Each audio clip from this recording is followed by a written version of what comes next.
ಏನಂದರೆ ನಮ್ಮ ಹಳ್ಳ್ಯಾಗ ಉದ್ಯೋಗ ಇಲ್ಲ, ಹಳ್ಳಿ ಜನ ಅವ್ರಿಗೆ ಹೊರಗಿನ ಪ್ರಪಂಚ ಗೊತ್ತಿಲ್ಲ, ಅವ್ರಿಗೆ ತಿಳಿಸುವಂಥ ನಮ್ಗೆ ಇದಾಗಿತ್ತು. ಅವ್ರದ್ದೇನೋ ಕಷ್ಟ ಆಗಲಿ, ಒಂದು ಕಣ್ಣೀರಾಗಲಿ, ಏನೋ ಮನೆಯಾಗಿ ಪರಿಸ್ಥಿತಿ ಜಗಳ ಆಗಲಿ, ಏನೋ ಬಂದರೂ ಒಬ್ಬರು ಹೇಳ್ತಾರೆ ನಮ್ಮ ಮನ್ಯಾಗ ಹಿಂಗಾಗಿತ್ತು, ಏನಾರು ನಮ್ಮ ಕೈ ಇಲ್ಲ ಪೊಲೀಸ್ ಸ್ಟೇಷನ್ದಾಗ ಹೋಗಿದ್ರಂದ್ರೆ ಅವರು ನಾವು ಮಾತಾಡಿದ್ರು ಮಾಡ್ತೀವಿ. ನಮಗೂ ಮೀರಿ ಏನಾದರೂ ಮಾತಾಡಿದ್ರಂದ್ರೆ ಅದು ಅನಾಲಿಕ್ ಮಾಡೋದು ಇವ್ರು ಬಂದು ಸಾಲ್ವ್ ಮಾಡ್ತಾರೆ. ಇಂಥ ಮಹಿಳೆಯರಿಗೆ ನಮ್ಗೆ ಸ್ವತಂತ್ರ ಇಲ್ಲ. ಎಲ್ಲೇ ಹೋದ್ರು ಇಬ್ಬರು ಹೆಣ್ಮಕ್ಳದಾರ ಏನೇನು ಮಾಡೋದು, ನಾವು ಅಷ್ಟೇ ಮಾತಾಡಿ ಏನು ಮಾಡೋದು. ಈಗ ಯಾವುದೋ ಕಷ್ಟ ಬಂದರೂ ಹಿರಿಯರು ಕೇಳ್ಬೇಕು ನಾವು ಊಟ ಮಾಡೋರು. ಅವ್ರಿಗೆ ಹೋದ್ರೆ ಈಗ ಗಪ್ಪಮ್ಮ ಬರ್ತಬೇಕು, ನಿಮ್ಮ ಮನೆಯಾಗ ಯಾರು ದೊಡ್ಡವ್ರು ಇರ್ತಾರೆ. ನಮ್ಮ ಹೆಣ್ಮಕ್ಳಿಗೆ ಸ್ವತಂತ್ರ ಇಲ್ಲ.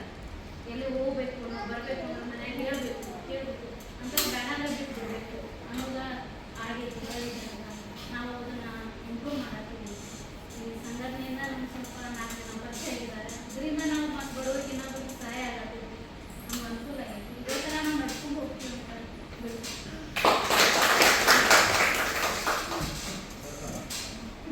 ಎಲ್ಲರಿಗೂ 6 ಭಾಷೆ ರೂಢಿ ಆಗ್ತೈತೆ. ಹೆಂಗೆ ಇರ್ಬೇಕಾಗುತ್ತೆ, ಒಂದು ಊಟದಾಗ ಉಪ್ಪಿನಕಾಯಿ ಇದ್ದಂಗೆ ಇರುತ್ತೆ. ಉಪ್ಪಿನಕಾಯಿ ನೀವು ಊಟಲ್ಲ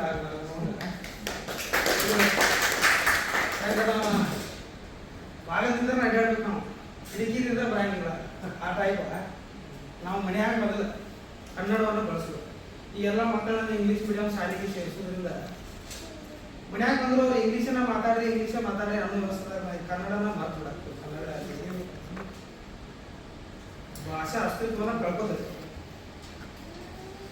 ಮತ್ತು ಕನ್ನಡ ನಾಡು ನುಡಿ ಜಲ ನೆಲದ ವಿಷಯ ಬಂದಾಗ ಯಾರದನ್ನು ರಾಜ್ಯ ಆಗದ ಹೋರಾಟಕ್ಕೆ ಹಿರಿಯರ ಮಾರ್ಗದರ್ಶನ ತಗೊಂಡು ನಾವು ತಕ್ಷಣ ಹೋರಾಟಕ್ಕೆ ಇದ್ದೀವಿ.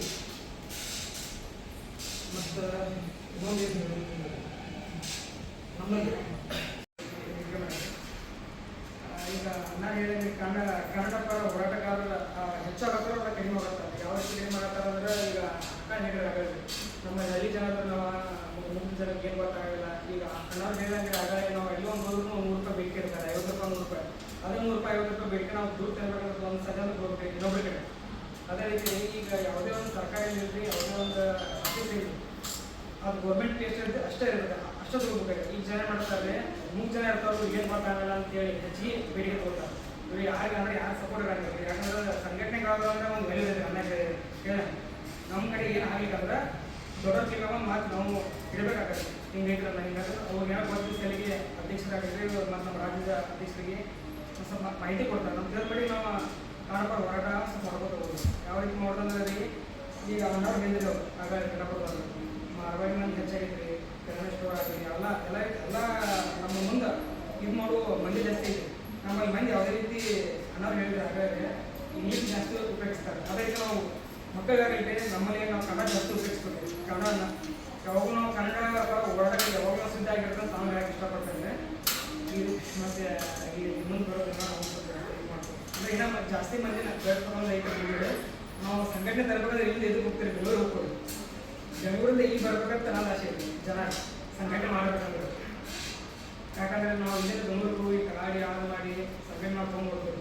ನಾವು ಯಾವ ರೀತಿ ಬೆಳಿಬೇಕಂದ್ರೆ ಒಂದು ಒಳ್ಳೆ ಕನ್ನಡ ಪರ ಹೋರಾಟಗಾರನ ಒಂದು ಈಗಿರ್ಬೇಕು. ಈಗ ಎಲ್ಲ ಕಡೆ ಅವರು ಎಲ್ಲ ಒಂದು ಟೀಮ ನಡೆದವ್ರೆ, ಸಂಘಟನೆಗಳು ಭಾಳ ಆಡೋರು, ಈಗ ಎಲ್ಲ ಕಾಂಪಿಟೇಷನ್ ಮಾಡ್ತಾರೆ. ನಮ್ಗೆ ಯಾರು ಬೆಳೆದ್ರು ನಮ್ಮ ಜನ ಬೆಳೆದ್ರೆ ನಾವು ಸಪೋರ್ಟ್ ಮಾಡ್ಬೇಕು. ನಮ್ಮವ್ರಿಗೆ ಕಾಲು ಜಗ್ಗು ಮಂದಿ ಇದೆ ಕೆಲವು ಜನ. ಈಗ ಯಾರೊಬ್ಬರು ಬೆಳೆದ್ರು ನಮ್ಮವ್ರಂತ ತಿಳ್ಕೊಬೇಕು, ಅವ್ರು ನಾವು ಸಪೋರ್ಟ್ ಮಾಡಬೇಕು. ಸಪೋರ್ಟ್ ಮಾಡಿ ಅವ್ರು ಬೆಳಬೇಕು. ತಪ್ಪತ್ತಾಗ ಯಾರು ಆಗಂದ್ರೆ ನಮ್ಮ ದೊಡ್ಡವ್ರು ಒಂದು ಕೀ ಮಾತು ಹೇಳ್ಬೇಕು. ಈಗ ಅಣ್ಣ ಹೇಳಿ ತಮ್ಮಣ್ಣ ಹೇಳಿದ್ರೆ ಏನಾದ್ರು ಇದ್ರೆ ತಪ್ಪು ಅದೇ ಅವ್ರಿಗೆ ಸ್ವಲ್ಪ ಕೀಮಾಗಿ ಹೇಳ್ಬೇಕು. ಕೀಮಾಗಿಟ್ಟ ಹಿಂಗೆ ಆಗಾಯ್ತಾನ ಹಿಂಗೆ ನಾವು ದುರ್ಬೇಕು ತಗೋಬಾರ್ದು. ಯಾವುದೇ ಸಂಘಟನೆ ಯಾವುದೇ ಕೆಲಸ ಇಲ್ಲ, ದುರ್ಬೇಕು. ಯಾಕಂದರೆ ಒಂದು ಸಂಘಟನೆಯಲ್ಲಿ ಒಬ್ಬ ಹೇಳ್ಕೊಂಡು ಹೋಗ್ತಾ ಇದ್ರು ಅಂದರೆ ಎಲ್ಲರೂ ಅಣ್ಣ ತಮ್ಮಂದಿಗಳಿಗೆ ಇರಬೇಕು. ಅಣ್ಣ ತಮ್ಮಂದಿರು ಇದ್ರೂ ಒಳಗೊಳಗೆ ದಾಯಾದಿಗಳು ಇರ್ತಾರೆ, ಆ ಥರ ಇರಬಾರ್ದು. ನೀವು ಮಾಡಿ ನಾವು ಇದ್ದೀವಿ ಅನ್ನೋಂಥ ಭರವಸೆ ಕೊಟ್ಟು ನಡ್ಕೊಂಡು ಹೋಗುವಂಥವ್ರು ಇರಬೇಕು ಅಂತ ಹೇಳ್ತಾ ನಿಮ್ಗೆಲ್ಲರಿಗೂ ಶುಭವಾಗಿ ನನಗೆ ಒಂದೆರಡು ಮಾತಾಡೋಕ್ಕೆ